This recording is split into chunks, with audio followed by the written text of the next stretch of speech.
Hello students, in this session we are going to see the scientific management theory by F.W. Taylor.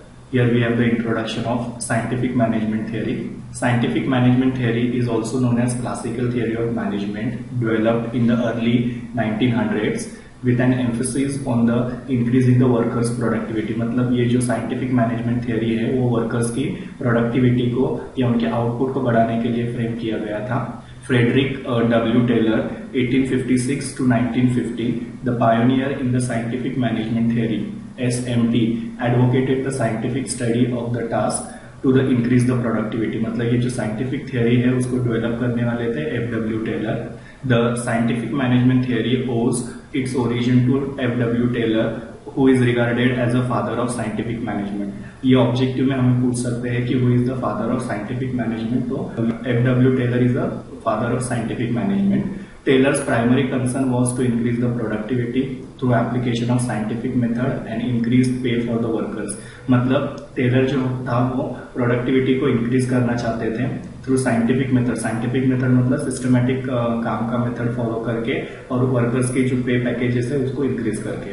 Tailors followers include Henry जैन, Frank Gilbert, Lillian Gilbert and Harrington Emerson. मतलब जो tailors थे उनको follow करने वाले ये दूसरे थे जो साइंटिफिक मैनेजमेंट थ्योरी के अंडर फॉलो होते हैं.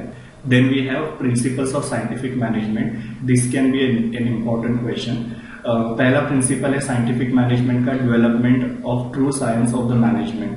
मतलब हमें हर एक काम मैनेजमेंट का जो है वो प्रॉपर साइंस डेवलप करना है. जैसे मैंने साइंस के बारे में आपको बताया कि science means developing a systematic method या प्रोसीजर जो होता है वो डेवलप करना ताकि हम लोग को हर एक जो हमारा काम है वो प्रॉपरली एग्जीक्यूट हो जाए. बिकॉज जब सिस्टमेटिकली काम नहीं होता है then execution and implementation becomes a problem. So हर एक काम के लिए हमें प्रॉपर साइंस डेवलप करना है, सिस्टम डेवलप करना है. That is first principal.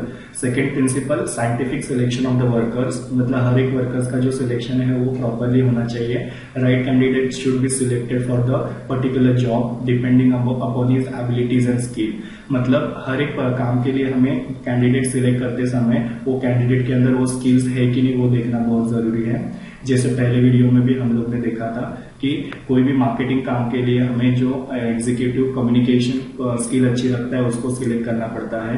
Production department के लिए या परचेज डिपार्टमेंट के लिए जिसके अंदर बार्गेनिंग पावर बहुत ज्यादा अच्छी है उसको हम लोग को सिलेक्ट करना पड़ता है. So that is scientific selection of the workers. Third principal is scientific training and development of the workers. Now training के बारे में भी हम लोग ने देखा था कि training means we are providing the knowledge, attitude, skills to the workers so that वो लोग अपने एफिशिएंसी को इम्प्रूव कर पाएंगे, अपने परफॉर्मेंस को इम्प्रूव कर पाएंगे. सो साइंटिफिक ट्रेनिंग देना है वर्कर्स को ताकि उनके एफिशिएंसी में इम्प्रूवमेंट हो जाए. Next principle is close cooperation between management and workers. मतलब मैनेजमेंट और वर्कर्स के बीच में कोई भी डिस्प्यूट नहीं होना चाहिए. बिकॉज अगर के बीच में डिस्प्यूट होगा तो टीम स्पिरिट नहीं होगा, हार्मनी नहीं होगा organisation, which will affect the overall performance of the organisation. So there should be a close cooperation between management and workers. Next is maximum output in place of restricted output. मतलब यहाँ पे हम लोग को workers को maximum output create करना है but हमारा जो इनपुट रहेगा वो सेम रहेगा.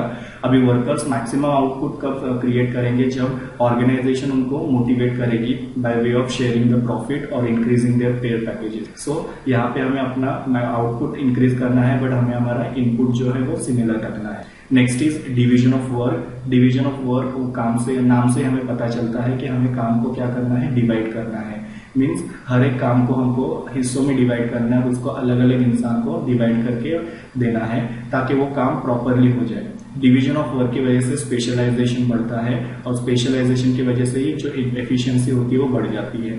जब एक ही इंसान बहुत सारे काम को हैंडल करता है तो उसमें स्पेशलाइजेशन नहीं होता है. So there should be a division of work. Now next question is what are the techniques और elements of scientific management.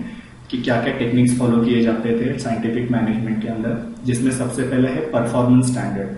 Now standards का मतलब क्या होता है, लिमिट. हर एक परफॉर्मेंस के लिए हमको लिमिट डिसाइड करना होता है.